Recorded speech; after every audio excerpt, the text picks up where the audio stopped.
সমস্ত বাঙালিকে ধন্যবাদ জানিয়ে খুব মারাত্মক কিছু কথা আপনাদের সামনে আমি রাখার চেষ্টা করছি। যুক্তি দিয়ে আলোচনাগুলো শুনবেন আপনারা আপনাদের বিবেক দিয়ে।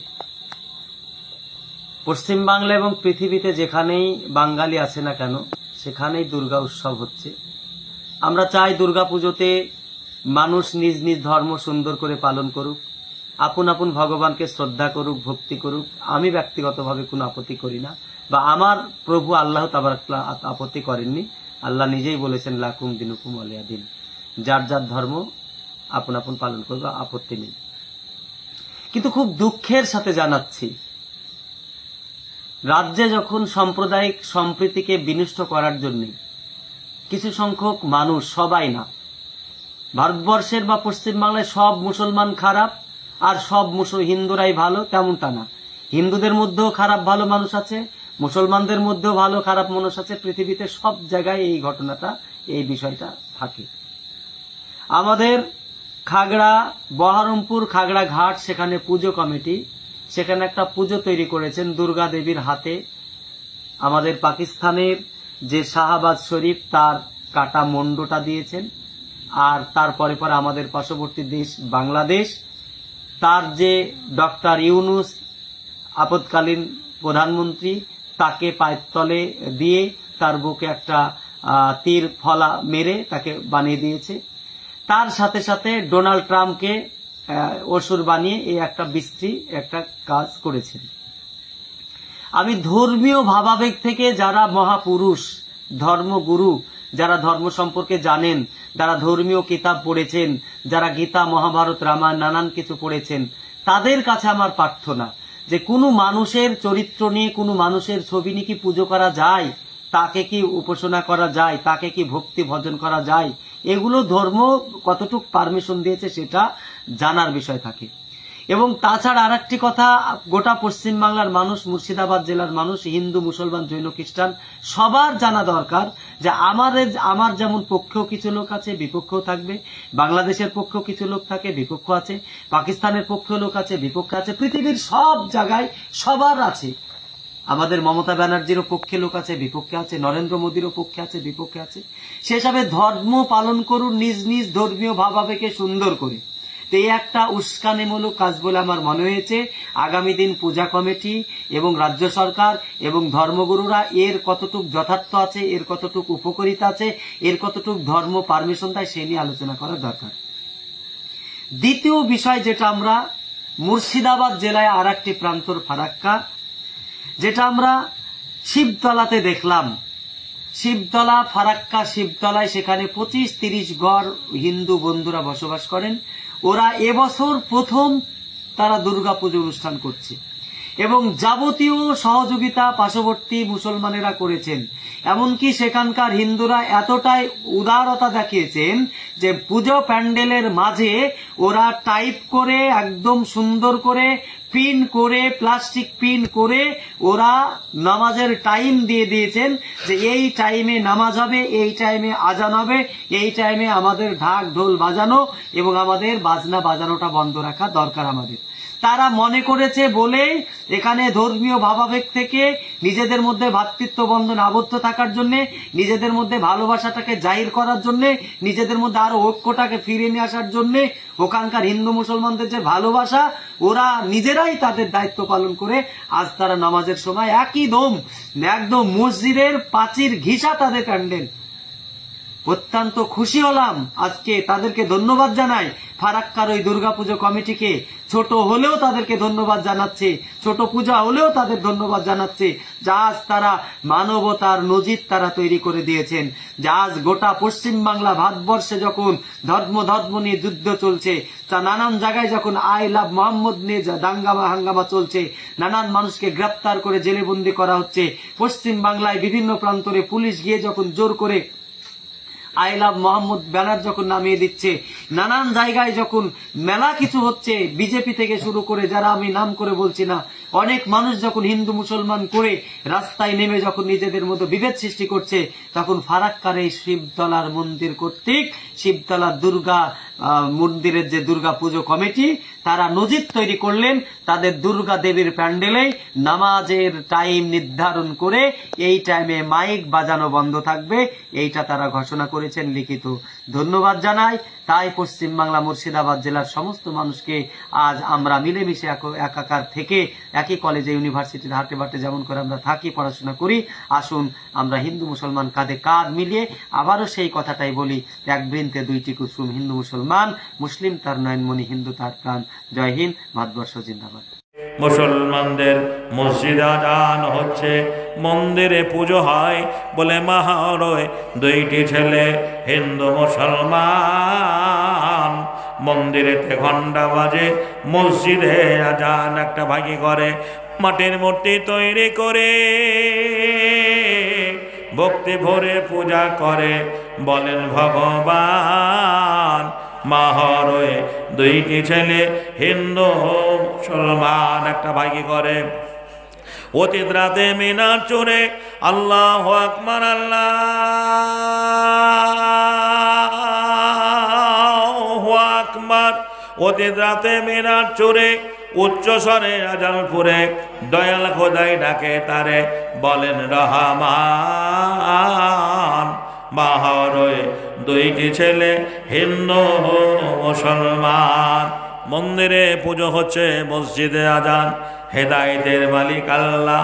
আমি মাঠে গিয়ে অজু করার মতোই হাত মুখ ধুয়ে বাড়ি এসে দরজা বন্ধ করে নামাজ আরম্ভ করব। শুনেছি ছবির সামনে নামাজ হবে না, মুসলমান বন্ধুরা বলেছে ছবির সামনে নামাজ হবে না। হাদিসে আছে, আল্লাহর নবী বলে গেছেন, যে বাড়িতে জীব জানোয়ারের ছবি থাকে সেই বাড়িতে রহমতের ফেরেশতা আসে না। আমরাও মুসলমান, আমাদের বাড়িতে কালী, দুর্গা, লক্ষ্মী, সরস্বতী, রাধা, কৃষ্ণ এই ছবিগুলো রয়েছে। এই ছবিগুলো মুসলমানদের বাড়িতে পাওয়া যাবে না। না আছে? এই ছবিগুলো নেই।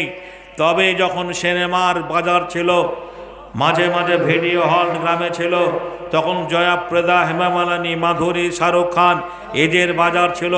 এদের ছবিগুলো ঘরে টাঙিয়ে রাখতো মুসলমান যুবক ছেলেরা, ঘরে টাঙিয়ে রাখতো।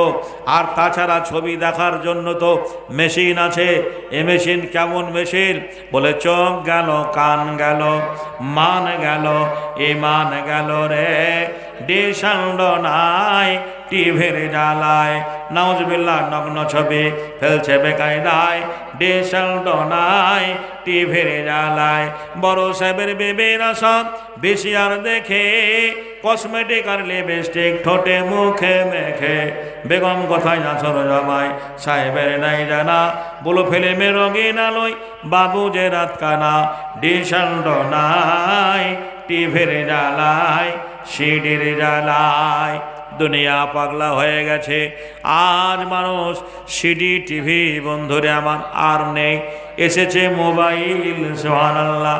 আর সামনে দিকে কেউ কে বলছেন নজর করে না, শুধু এই দিকে নাকি বলছেন, শুধু এই দিকে। সুবহানাল্লাহ। ভাইজানের আমার, বন্ধুরে আমার, আমি ছবিগুলোকে উল্টে উল্টে বেমুখ করে সেদিন নামাজে দাঁড়িয়েছিলাম।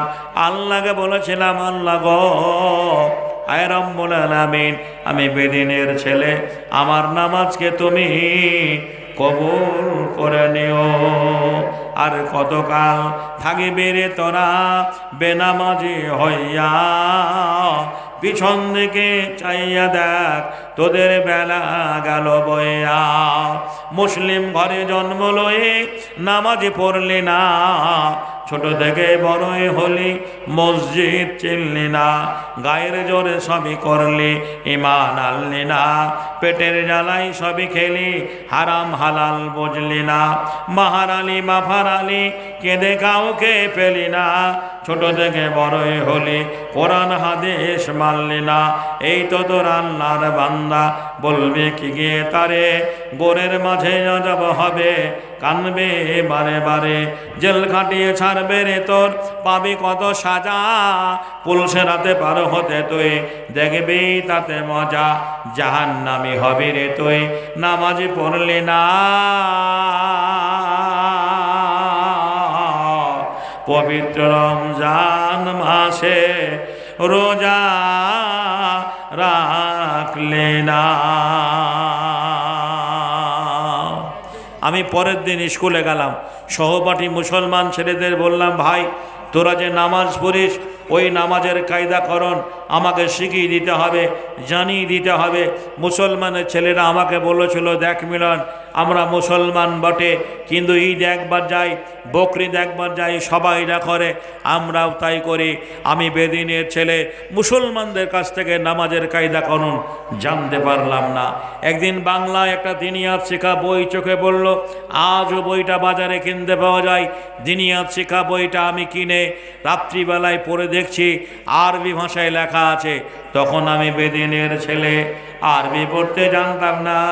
ওই আরবিটা বাংলায় লেখা আছে, বিসমিল্লাহির রহমানির রহিম, আলহামদুলিল্লাহি রাব্বিল আলামিন, আর রহমান রহিম, মালিক ইয়াউমিদ্দিন, ইয়াকা না'বুদু ওয়া ইয়াকা নাস্তাইন, ইহদিনাস সিরাতাল মুস্তাকিম। ওই আরবি ভাষা থেকে বইগুলো দেখে দেখতাম বাবা মা ঘুমিয়ে গেছে। ক্লাসের পড়াশোনা করার ফাঁকে রাতের অন্ধকারে চোর যেমনি চুরি করতে চলে যায় নির্জন নিরিবিলি জায়গায়, খোলা আকাশের নিচে, পুকুর পাড়ে, খেলার মাঠে, ফসলের জমিতে, আমি এইভাবে নামাজ আদায় করেছি। তবু আজও নামাজ ছেড়ে দেইনি। যে নামাজের জন্য বাবা মা আত্মীয় স্বজন সবাই পণ হয়ে গেছে। আমি ধরা পড়ে গেলাম। একদিন রাত্রিবেলায় নামাজ পড়ছি, আমার জানালা বন্ধ করতে ভুলে গেছি, দরজা বন্ধ করেছি। আমার কাকিমা জেঠিমা আমার নামাজ পড়া দেখে মাকে ধরে এনেছে, বলল, তোর ছেলে মুসলমানদের মতো ঘরে কি করছে দেখ। আপনার একটা ছেলে যদি হিন্দু ধর্মের মতো পুজো করার মতো করে, ওং ব্রহ্মা দেবচ্চং ব্রহ্মায়ত চং জগোধীদাই কৃষ্ণায় গোবিন্দাই নমঃ নমঃ পাপহং পাপত্তা পাপ সম্ভাব ত্রাইমাম পুণ্ডরিকাক্ষ সর্বাপহর হরি নমঃ নমঃ নমস্তেশ্বৈ নমঃ নমঃ, এইভাবে যদি পুজো করার মতো করে তাহলে আপনি বুঝতে পারবেন। আর কোনো একটা অমুসলমানের ছেলে তার বাড়িতে যদি কোরআন পড়ে, বিসমিল্লাহির রহমানির রহিম, কুল আউযু বিরাব্বিন নাস মালিকিন নাস ইলাহিন নাস মিন শাররিল ওয়াসওয়াসিল খান্নাস, আমি বারবার মুখস্থ করছি, বারবার পড়ছি। আমার মা রাত্রিবেলা দরজার সামনে এসে বলে, মিলন দরজাটা খোল। আমার ভয় হয়ে গেল। নামাজ শিক্ষা বইটা প্রথমত লুকিয়ে রাখলাম। দরজা খোলার পরে মা বলল, কোন বইটা পড়ছিলিস বের কর। মাকে বলেছি, মা কই না, তুমি ভুল শুনেছ। মা খোঁজাখুঁজি করতে লাগলো, নামাজ শিক্ষা বইটা পেয়ে গেল। লেখা আছে দিনিয়াত শিক্ষা, আরবি ভাষায় লেখা দেখে বলল, এটা তো মুসলমানদের বই, তো এই ব্যক্তি জীবনে কি এমন কাজে আসবে। ওই বইটা কেড়ে নিয়ে ছিঁড়ে ফেলে দিল। মাকে সেই দিন বলেছিলাম, মা তোমরা যাকে বলো স্বর্গ, মুসলমানেরা বলে জান্নাত, ওই স্বর্গ বা জান্নাত পেতে হলে এই বইটা আমল করলে স্বর্গ বা জান্নাত পাওয়া যাবে। মাটির প্রতিমাকে দেখে স্বর্গ বা জান্নাত পাওয়া যাবে না। যারা নিজেই দাঁড়াতে পারে না, যারা নিজেই খেতে পারে না, কুকুরে প্রসাদ খেলে পরে যে প্রসাদ তাড়াতে পারে না, কুকুরকে তাড়াতে পারে না, তারাকে হেদায়েত করতে পারে। জোরে বলুন, হেদায়েতের মালিক কে? হেদায়েতের মালিক হচ্ছে আল্লাহ। এভাবে আমার সংগ্রামী জীবন শুরু হলো। একদিন স্কুল থেকে বাড়ি ফেরার পথে একজন মৌলানা রাস্তা দিয়ে যাচ্ছেন, যারা নায়েবে রাসূল, যারা ওলামায়ে দ্বীন, আল ওলামা ওয়ারাসাতুল আম্বিয়া, এখনকার আলেমরা তো বন্ধুরে আমার দাড়িটা ছোট করে, তারপরে হাওয়াই শার্ট জামা মাঝে মাঝে পরে। সেদিনের আলেমরা তাদের পোশাক আশাক দেখে, যে বন্ধুরে আমার একটা ডাক্তারকে দেখলে যেমনি অসুখের কথা মনে পড়ে, তেমনি একটা আলেমকে দেখলে পরে পরকালের কথা মনে পড়ে, আল্লাহর কথা মনে পড়ে। আমি আলেমকে দেখে সালাম দিয়ে বললাম, মৌলানা সাহেব, হিন্দুদের বাড়িতে নামাজ পড়া হবে কি হবে না?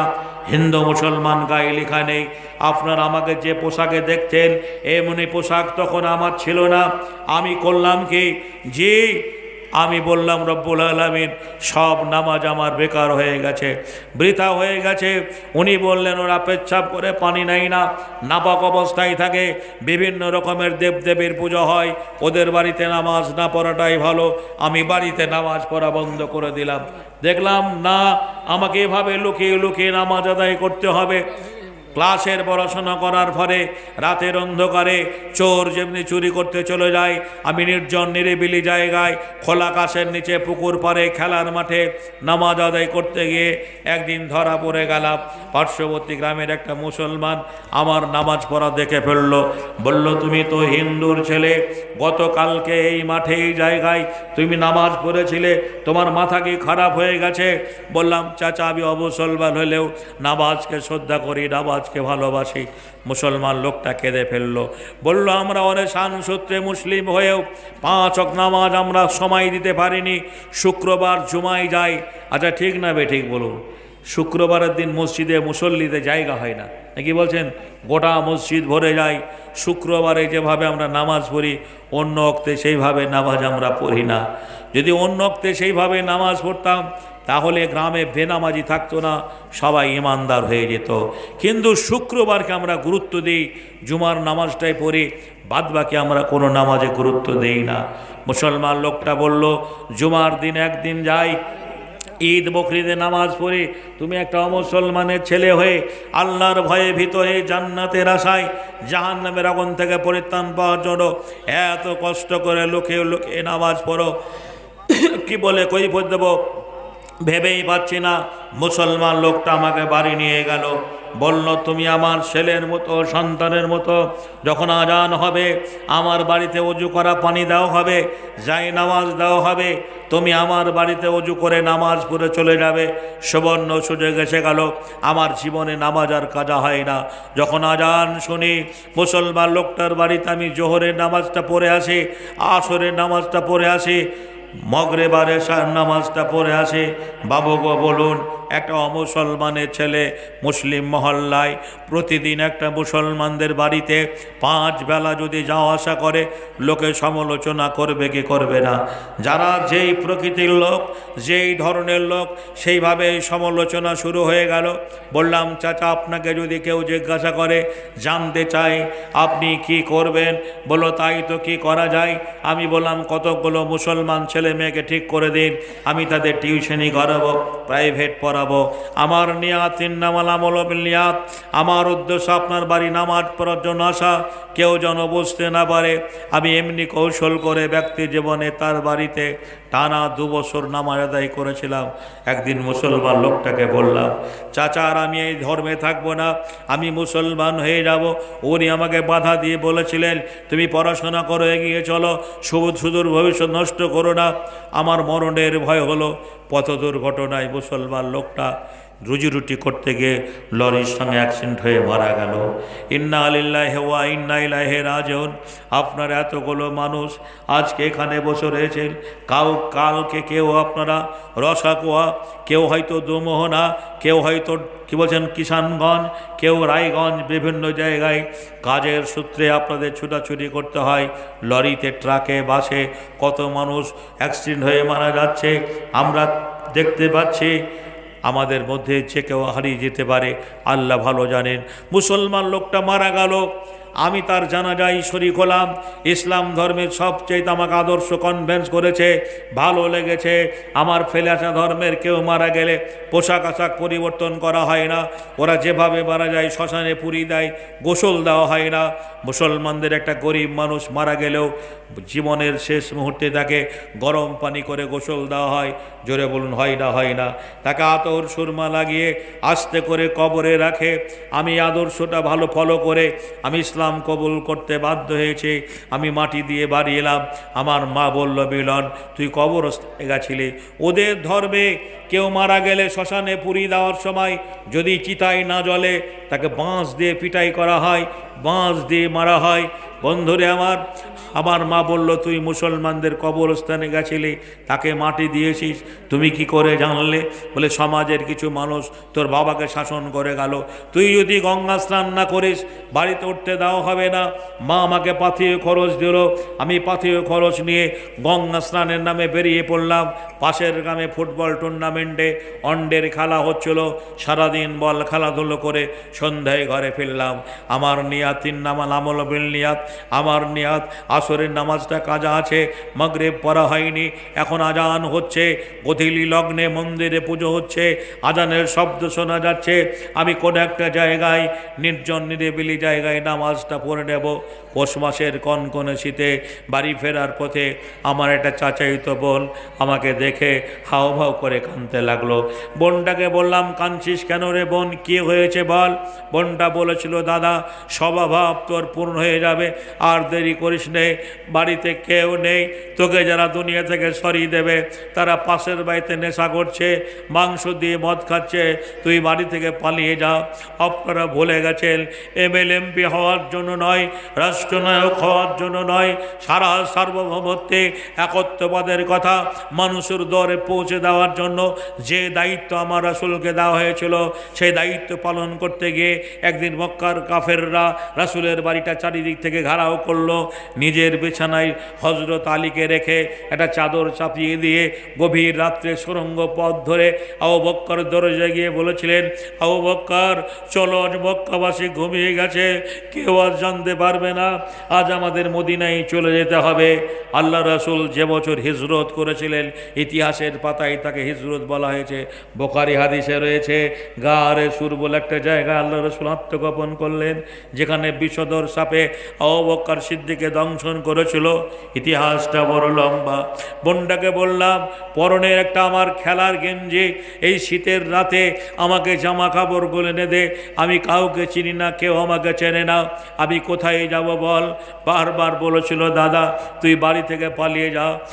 আমি গ্রাম ছাড়া হয়ে গেলাম, যে গ্রামে বড় হয়েছি, যারা আমার আপনজন তারা আমার পর হয়ে গেল।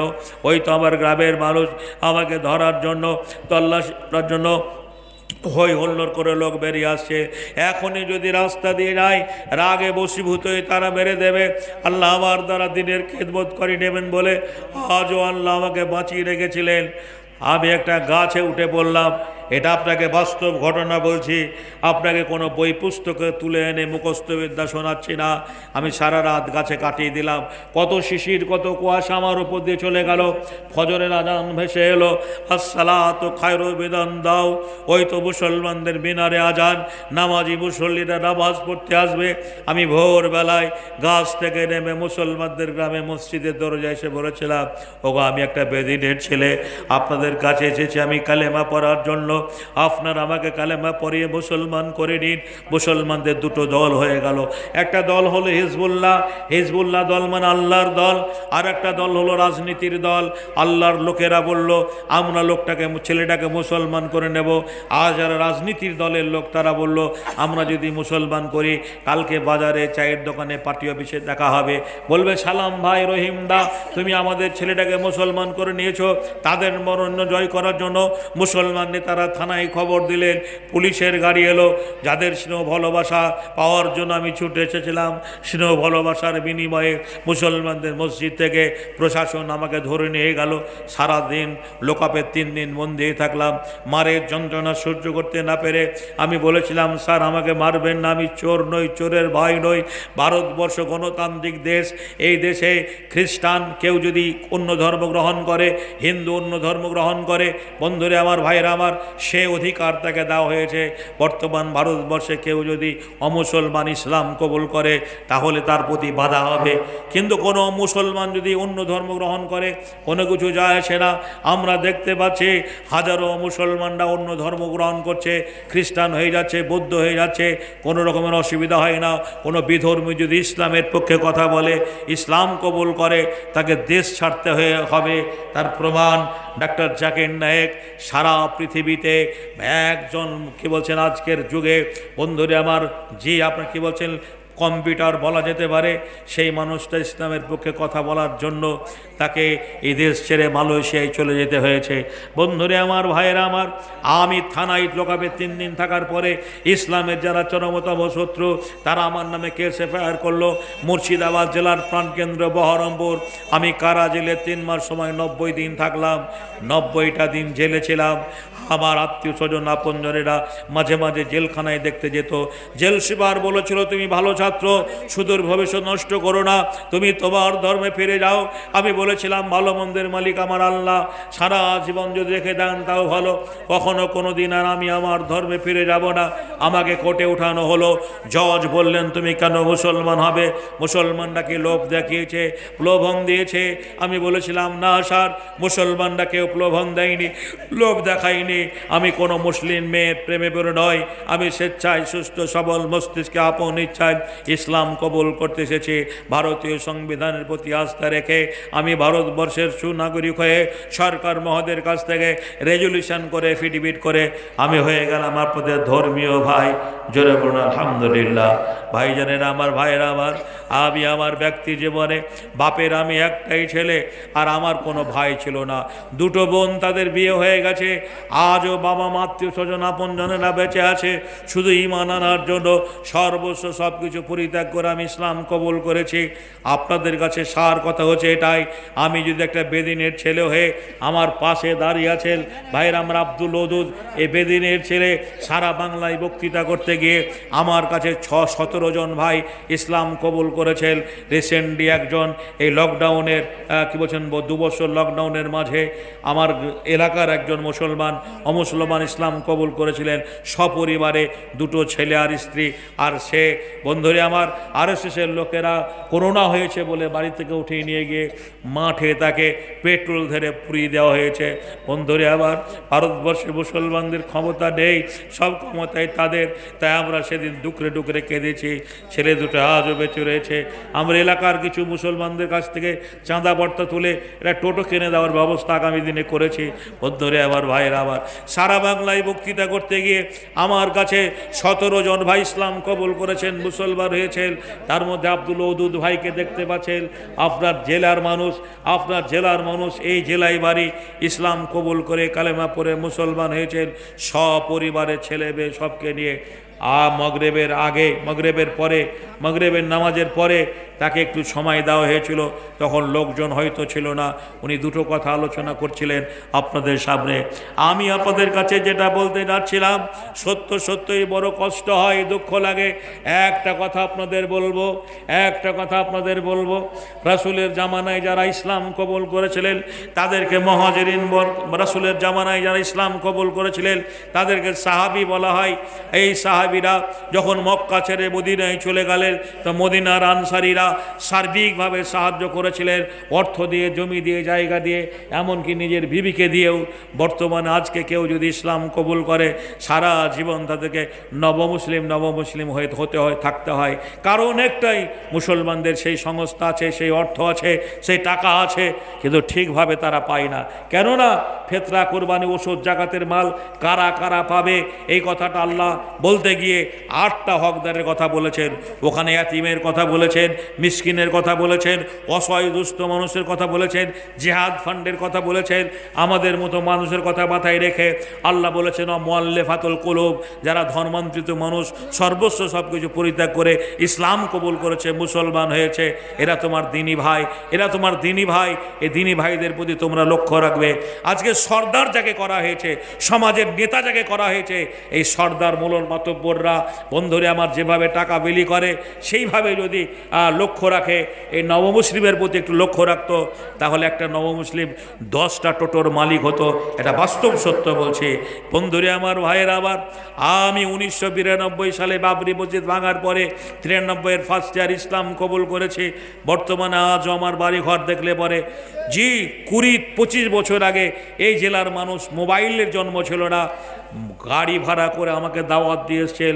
আমার সেই মাটির বাড়ি, টালের ছাউনি, আজও সেই বাড়িটাই আছে। লোকে বলেন যে ভাই আপনি এত জলসা মাহফিল করেন, আজও আপনার বাড়িটার পরিবর্তন কেন হয়নি? দেখুন, সমাজ তেলা মাঠায় তেল ঢালে, কথায় আছে সমাজ তেলা মাঠায় তেল ঢালে, মানে 4 চাকা গাড়ি নিয়ে যখন বক্তা আসবে বলে 18,000 টাকা আগে 1 মাস আগে অ্যাডভান্স ঢুকিয়ে দিতে হবে, না তো আমি যাব না। জি, আজকের বন্ধুরে আমার মানুষও সেই রকম, সেই বক্তাকে পাওয়ার জন্য 1 মাস আগে থেকে 18,000 টাকা তার অ্যাকাউন্টে ভরে দেয়। জি, 17,000 টাকা, 18,000 টাকা, 20,000 টাকা তার অ্যাকাউন্টে ভরে দেয়। বক্তা এলো, ও মনে হয় আপনাদের জান্নাতের সার্টিফিকেট দেয়, জান্নাতের টিকিট দেয়, যে জান্নাত যাও তোমরা, 18,000 টাকা দিলে পরে জান্নাত পেয়ে যাবে। বন্ধুরা আমার 4 চাকা গাড়ি নিয়ে চলে গেল 1 ঘন্টা বক্তব্য রেখে, আর বলে তুমি মুসলমান হয়েছো, ইসলাম কবুল করেছো, ভাই এটা রাখো। এই করে করে আমার সারাটা জীবন চলে গেল। ঘটনা হচ্ছে এখন এই বন্ধুরা আমার, ভাইয়েরা আমার সবচেয়ে ভালো লাগলো কান্দিপার মানুষের কাছে, জলসা কমিটি ভাইদের কাছে। পশ্চিমবাংলার বক্তার অভাব নেই, পশ্চিমবাংলার বক্তার অভাব নেই, বহু আলেমে দিন আছেন, কিন্তু তাদের বাড়ি গাড়ি আছে, তাদের বাড়ি গাড়ি আছে, জমি সম্পত্তি রয়েছে, তাদের আপনজন আছে। আমরা ইসলাম কবুল করেছি সর্বস্ব সব কিছু পরিত্যাগ করে। আপনারা জানেন, কেউ যখন মুসলমান হয়, আপনাকে বলছি, আপনি যদি হিন্দু হয়ে যান, খ্রিস্টান হয়ে যান, তা আপনাকে এই গ্রামে কেউ থাকতে দেবে? কেউ থাকতে দেবে না। এই গ্রাম আপনাকে ছাড়তে হবে, এই পরিবেশ ছেড়ে যেতে হবে, এই আত্মীয়স্বজন সব ছেড়ে যেতে হবে। আমরা সর্বস্ব সব কিছু পরিত্যাগ করে ইসলাম কবুল করার পরে আজও বর্তমানে অসহায়ভাবে জীবনযাপন করি। 2 বছর ধরে টানা লকডাউন গেল। এই লকডাউনে জলসা জুলসা কি বাড়ি নেই বন্ধুরা আমার ছিল না। তারপরে এবছর আর তো হয়তো জালসা সবে মাত্র এই কি বলছেন কয়েকটা করেছি, আর আজকে একটা করলাম, আর তারপরে সামনে আগামী দিনে আর নেই। এলাকার মানুষ যদি অ্যাডিশনাল বক্তা হিসাবে 4টা বক্তার মধ্যে 1টা বক্তা নওমুসলিম হাবিবুল্লাহ থাক, এই মানসিকতা নিয়ে যদি দাওয়াত করেন, আমি কিছু দিতে পারবো না, ভালো কথা হয়তো শোনাতে পারবো না, কিন্তু বেঁচে থাকার একটা রাস্তা ভালো হবে। আপনাদের দানে, আপনাদের সহানুভূতিতে আমরা বেঁচে থাকলে পরে আমাদেরকে ফলো করে আরও অমুসলমানরা ইসলাম কবুল করবে, মুসলমান হবে। জোরে বলুন ঠিক না বেঠিক? আমরা ইসলাম কবুল করার পরে যদি পথের ভিখারি হয়ে থাকি, সারা জীবন মানুষের কাছে দ্বারস্থ হয়ে থাকে, সাহায্য চেয়ে বেড়াই, তাহলে অমুসলমানরা ঠাট্টা করবে। দেখ, তুই বাপের একটা ছেলে ছিলিস, আজ জমি সম্পত্তি সব ফেলে মুসলমানদের কাছে ভিখারি হয়ে গেছে, তারা ঠাট্টা করবে। মুসলমানরাও বলে এই লোকটা চেয়ে খাওয়ার লেগে মুসলমান হয়েছে। এটা বাস্তব সত্য বলছি। যারা মাদ্রাসা করে তারা মাদ্রাসা নিয়ে ব্যস্ত, যারা মসজিদ করে তারা মসজিদ নিয়ে ব্যস্ত, যারা জলসা করে তারা জলসা নিয়ে ব্যস্ত। ওরা মনে করছে আমার জলসা হলে হবে, আর কেউ পাক আর না পাক। জোরে বলেন ঠিক না বেঠিক? কিন্তু আমাদের মতো লোক যারা ইসলাম কবুল করেছেন, ধোকে ধোকে ধোকে ধোকে তিলে তিলে তারা এভাবে জীবনযাত্রা নিয়ে বেঁচে আছেন। তার মধ্যে আমার একজন আব্দুল ওদুদ ভাই, উনি একজন সাংসারিক মানুষ, 2টো ছেলে মেয়ের বিয়ে দিয়েছেন, আর 3টে ছেলে মেয়ে সবাই লেখাপড়া করে। এই লোকটা ভূমিহীন মানুষ, 1 কাঠাও জমি জায়গা নেই, ইসলাম কবুল করেছেন, সর্বস্ব সব কিছু পরিত্যাগ করে এসেছে। পরিত্যাগ করে আপনাদের এলাকার মানুষ যদি তার প্রতি সহানুভূতি করে, সহানুভূতি দেখায়, আল্লাহ আপনাদের ভালো করবে। আমি আপনাদের কাছে দীর্ঘ সময় নিয়ে বক্তব্য রেখেছি। এই বক্তব্যের প্রেক্ষাপটে ভাষা কান্দে ভুল ত্রুটি হলে আপনারা ক্ষমা করবেন। খাস করে আপনারা দোয়া করবেন, প্রাণের মায়ের আমার, খালারা আমার, বোনের আমার। আজ আপনাদের কাছে আমি এসে নিজেকে ধন্য মনে করেছি। আমি এই মাটিতে পরপর 3-4 বার আসার পরেও আপনারা আমাকে আবারও ডেকেছেন, এটা আল্লাহর কাছে লাখো শুকরিয়া। আল্লাহর কাছে আপনি দোয়া করি বন্ধুরা আমার, আল্লাহ আপনাদের দিনের